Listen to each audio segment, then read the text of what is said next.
In this video, I will show you how to select odd numbers in Excel quickly and easily.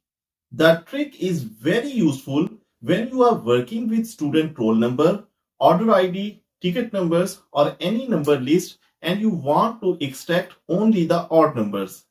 Let's see how we can do this in Excel step by step using this simple formula. So in this example, we have a list of students' roll number. For example, imagine you want to separate the students based on odd and even roll numbers.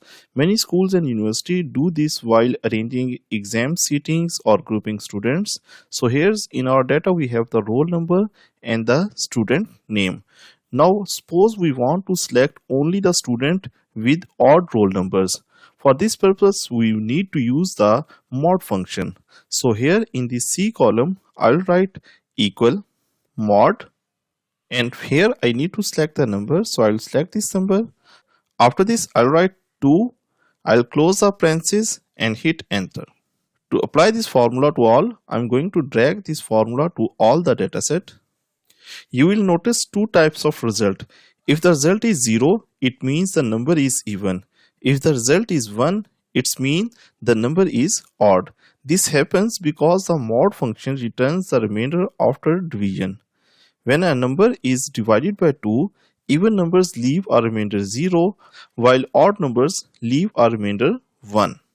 Now we will filter the odd numbers from the even numbers. Now before filtering the odd numbers, I am going to give the heading as mod, applying the same formatting,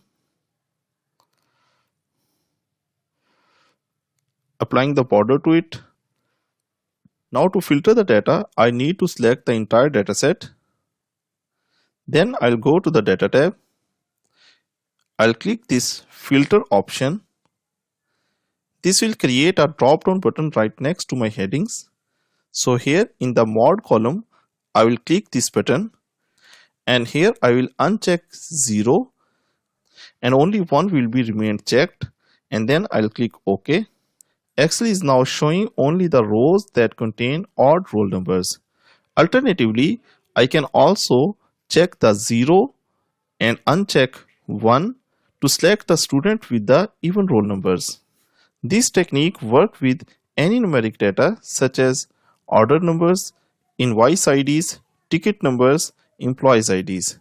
So you can quickly separate odd and even numbers using this simple formula. And that's how you can select odd numbers in Excel using the mod function. If you found this video helpful, don't forget to like the video and subscribe to Now How for more useful Excel tips and tutorials. Thanks for watching and I will see you in the next video.